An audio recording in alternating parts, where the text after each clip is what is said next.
ये कहानी है एक पुराने और रहस्यमय घर की, जिसे लोगों ने भूतों का घर माना। ये बड़े ही खौफनाक और सच्ची कहानी है, जिसमें एक नए परिवार के सदस्यों को अपने जीवन के सबसे डरावने अनुभवों का सामना करना पड़ा। कहानी का पहला पृष्ठ राजू और सीमा नामक एक युवा जोड़ा अपने नए घर को तलाश रहा था। उनका बच्चा आयुष 1 साल का था और उन्होंने सपना देखा कि एक खुद घर में बसना है, जो उनके परिवार की तरक्की के रास्ते पर था।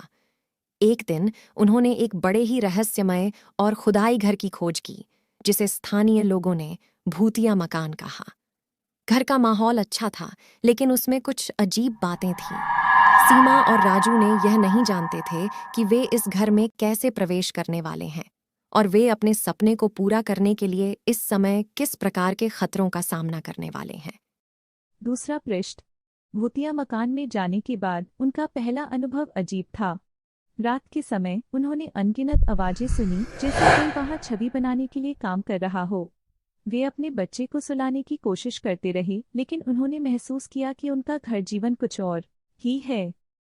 दिन रात घर में अद्वितीय घटनाएं होती थीं।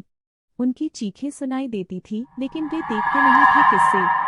रात के समय घर की दीवारों पर अजीब अजीब छायाएं दिखाई देती थीं, जैसे कोई अदृश्य हाथों से छवि बना रहा हो।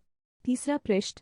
जब उन्होंने अपने पड़ोसी से इस घर के रहस्य के बारे में पूछा, तो उन्होंने कहा, यहाँ पुराने समय में एक महान कला का केंद्र था। एक प्रसिद्ध कलाकार यहाँ अपने चित्रकला का प्रदर्शन करते थे। उनकी मृत्यु के बाद इस घर में उनकी आत्मा का आवास बन गया है और वे अब भूत बन गए हैं। राजू और सीमा बहुत चौंक गए, लेकिन उन्होंने तय किया कि वे इस घर से नहीं डरेंगे। वे अपने घर को सुरक्षित और खुशी से बनाने का फैसला किया। चौथा पृष्ठ। समय बीतता गया और राजू और सीमा ने भूतों के साथ रहने का तरीका बना लिया। उन्होंने चित्रकला के शौक में भी रुचि लिया और घर को उनके लिए एक नई शुरुआत की। वे ने घर के हर कोने में चित्रकला की छायाएं बनाने लगे और यह भूतों को खुश और आत्मा को शांति देता था। आखिरकार वे अपने घर को एक सुरक्षित और खुशी से बना दिया और भूतों के साथ रहने के बावजूद खुश रहने लगे।